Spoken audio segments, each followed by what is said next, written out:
NCERT guidance channel में आप सभी का स्वागत है। इस वीडियो में हम देखेंगे एनसीईआरटी 11th क्लास की ज्योग्राफी की बुक का जो चैप्टर नंबर 5 है, जिसका नाम है भारतीय प्राकृतिक वनस्पति। तो उनसे संबंधित जो भी एनसीईआरटी की बुक में महत्वपूर्ण फैक्ट दे रखे हैं जो कि बार बार एग्जामों के अंतर्गत पूछे जाते हैं, वो हम इस वीडियो में देखने वाले हैं। सारे इंपॉर्टेंट फैक्ट मैंने इस वीडियो में शामिल किए हैं। इससे पहले भी देखिए, जो प्राकृतिक वनस्पति है भारत की, उसका एक वीडियो मैंने बनाया है। तो वो वाला अगर पार्ट आपने नहीं देखा है, फर्स्ट पार्ट, तो वो आप चैनल को विजिट करके देख सकते हैं। ये हमारा सेकंड पार्ट है।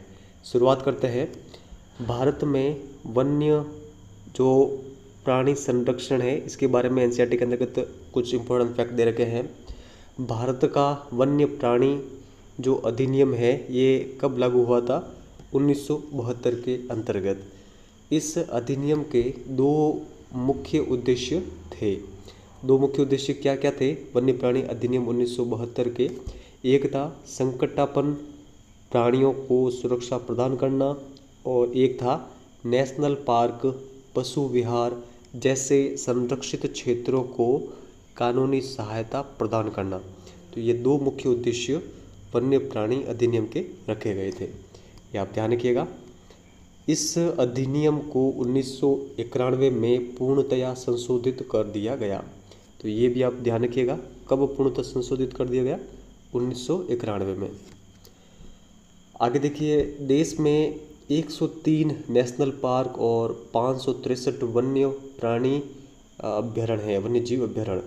तो यहाँ पर देखिए, आप जो लेटेस्ट वाला आंकड़ा है वो भी अपने एग्ज़ाम से पहले नेट के ऊपर, गूगल के ऊपर सर्च करके एक बार ज़रूर देखिएगा, क्योंकि एनसीईआरटी की बुक काफ़ी समय पहले छपी है। तो हर साल ये कुछ अपडेट होती है, शायद वो बुकों के अंतर्गत नहीं हो पाती है। तो ये आप नेट पर चेक करके एक बार देख लीजिएगा।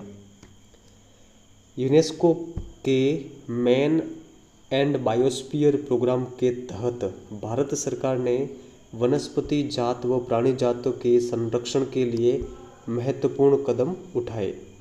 तो कौन कौन से कदम उठाए? एक है टाइगर प्रोजेक्ट। ये 1973 के अंतर्गत इसको लाया गया था। मुख्य उद्देश्य था बाघों की संख्या का स्तर बनाए रखना। इसके अलावा एलिफेंट प्रोजेक्ट, ये कब लागू हुआ था? तो ये 1992 के अंतर्गत लागू हुआ था। इम्पोर्टेंट है, यहाँ से कई एग्जाम में प्रश्न आए हैं। तो इन दोनों प्रोजेक्ट की ये कब लागू हुए, इनके बारे में आप ध्यान रखिएगा। आगे यहाँ पर देखिए, टाइगर प्रोजेक्ट शुरू में 9 बाघ आरक्षित क्षेत्रों में शुरू किया गया था। तो ये आप ध्यान रख सकते हैं, एनसीईआरटी के अंतर्गत ये फैक्ट दे रखा है। शुरुआत में 9 जो बाघ आरक्षित क्षेत्र, वहाँ से टाइगर प्रोजेक्ट को शुरू किया गया था 1973 के अंतर्गत। क्षेत्र भी देख सकते हैं, इन 9 आरक्षित जो क्षेत्र है बाघों के, उनका क्षेत्र था 16,339 वर्ग किलोमीटर। यह योजना अब 50 यहाँ पर ध्यान रखिए, 50 बाघ निश्चयों में चल रही है।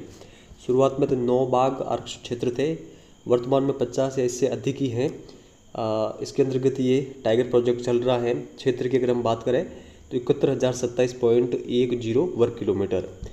ये जितना भी क्षेत्र है लगभग 18 राज्यों के अंतर्गत व्याप्त है। तो टाइगर प्रोजेक्ट वर्तमान में काफ़ी अधिक विस्तृत क्षेत्र के अंतर्गत है। इसके पर आप ध्यान रखिएगा। इंपॉर्टेंट फैक्ट ये एनसीईआरटी के अंतर्गत जो दे रखे वो मैंने आपके सामने रखे हैं।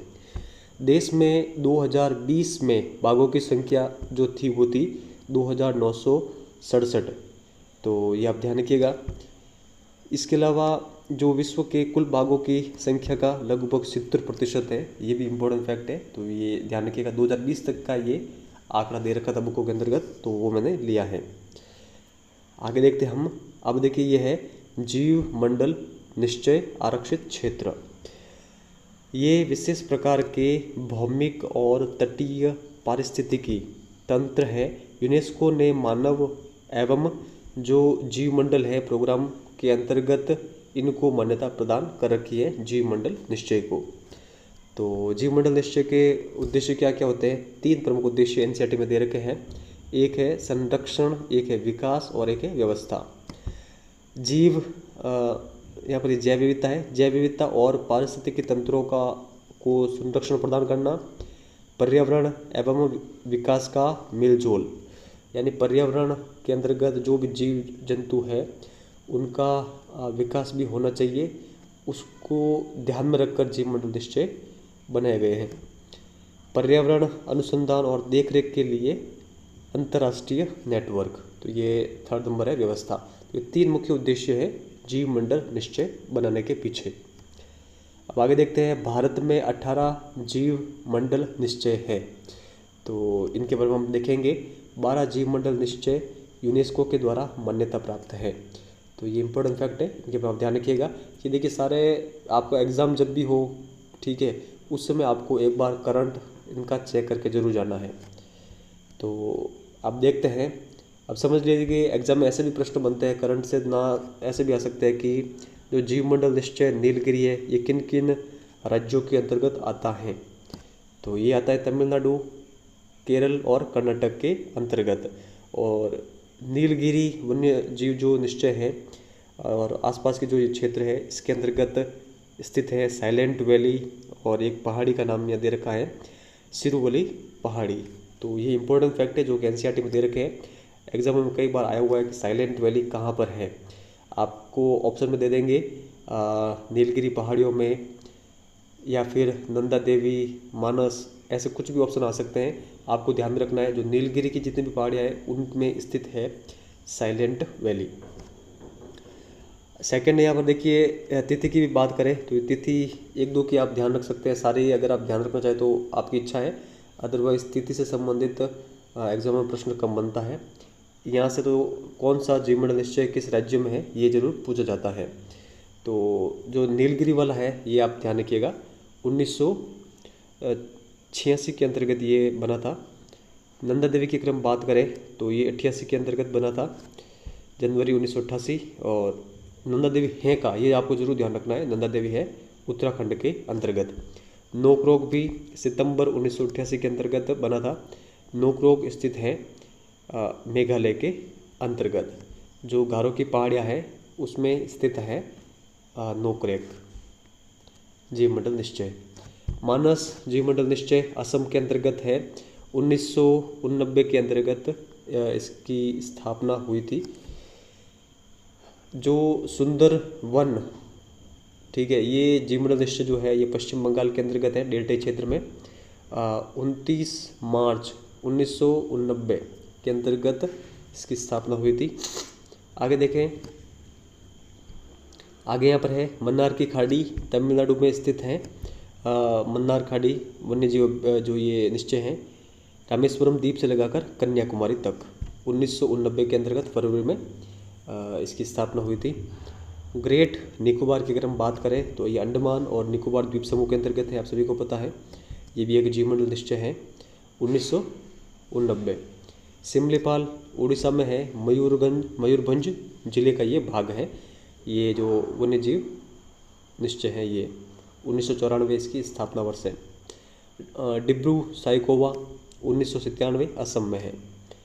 दिहांग देबांग ये 1998 में और अरुणाचल प्रदेश के अंतर्गत स्थित है।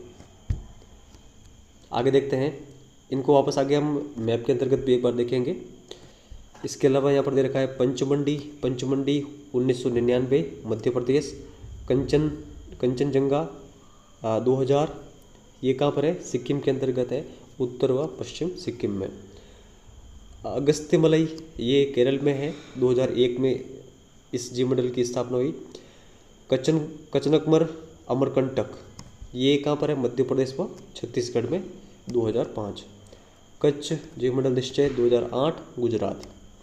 इसके अलावा ठंडा रेगिस्तान कहाँ पर है, तो ये आप देखिए पिन वैली नेशनल पार्क और एवं प्रतिवेश चंद्रताल और हिमाचल प्रदेश। तो इन क्षेत्रों के अंतर्गत जो भाग है वो ठंडा रेगिस्तान जीव मंडल निश्चय के अंतर्गत आता है। शेष अचलम ये कहाँ है, ये पूर्वी घाट में शेष अचलम जो पहाड़ियाँ हैं और आंध्र प्रदेश के चित्तूर और कडप्पा जिले के अंतर्गत स्थित है ये वन्य जीव निश्चय। और सबसे अंत में है पन्ना, मध्य प्रदेश में पन्ना व छतरपुर ज़िले के जो भाग हैं वो इसके अंतर्गत आते हैं। तो ये इम्पोर्टेंट है। यहाँ पर देखिए मैंने क्या लिखा है, गोले वाले क्रमशः यूनेस्को के द्वारा मान्यता प्राप्त हैं। तो यानी जो गोले कर रखे हैं, एक तो ये पन्ना वाला, ये यूनेस्को के द्वारा मान्यता प्राप्त हैं। ये है अचनकमर, अमरकंटक, अगस्त्यमलाई, कंचनजंगा। इसके अलावा जो ये पंचमंडी है, सिमलीपाल है, ग्रेट निकोबार है, मन्नार की खाड़ी है, सुंदरवन है, और ये 3 ऊपर वाले नीलगिरी, नंदा देवी और नोकरेक, इनके बारे में आप ध्यान रखिएगा, ये भी इम्पोर्टेंट है। अब देखिए जो ये अपने जीव मंडल निश्चय है, इनको हम मैप के अंतर्गत देखते हैं। यहाँ पर देखिए सबसे ऊपर यहाँ पर ये दे रखा है नंदा देवी। अब सभी को पता है नंदा देवी कहाँ है, उत्तराखंड के अंतर्गत। फिर यहाँ पर ये है कंचनजंगा, सिक्किम में है ये। यहाँ पर ये दिहांग देबांग, ये कहाँ पर है, तो ये आपको सभी को पता है, ये जो अरुणाचल प्रदेश है वहाँ पर। नीचे यहाँ पर है डिब्रू साइकोवा, ये जस्ट हमने अभी आगे देखा था, ये कहाँ पर है, असम के अंतर्गत है। यहाँ पर देखिए मानस, मानस कहाँ है, मानस है अपने असम के अंतर्गत। नोकरेक कहाँ है, तो नोकरेक है मेघालय के अंतर्गत। इसके अलावा और देखते हैं यहाँ पर नीचे ये सुंदरवन है, ये पश्चिम बंगाल के अंतर्गत है। इसके अलावा सिमलीपाल, ये उड़ीसा के अंतर्गत हैं। इसके अलावा जो मध्य प्रदेश के अंतर्गत ये है, मध्य प्रदेश और छत्तीसगढ़ में अचनकमर, अमरकंटक। इसके अलावा पंचमंडी मध्य प्रदेश में है। तो ये सारे इम्पोर्टेंट जीवमंडल निश्चय है, इनके बारे में आप ध्यान रखिएगा। नीचे भी देखिए नीलगिरी 3 राज्यों के अंतर्गत हैं। 3 राज्य कौन कौन से, तो अभी हमने देखा था तमिलनाडु, इसके अलावा केरल और कर्नाटक। एक है अगस्त्यमलई, अगस्त्यमलई की अगर हम बात करें तो ये है केरल के अंतर्गत, मन्नार की खाड़ी तमिलनाडु के अंतर्गत। और यहाँ पर ग्रेट निकोबार भी हैं जो कि अंडमान और निकोबार के अंतर्गत हैं। तो इन सभी के बारे में आप ध्यान रखिएगा। अगर वीडियो आपको पसंद आया तो इसको लाइक करके शेयर जरूर करिएगा।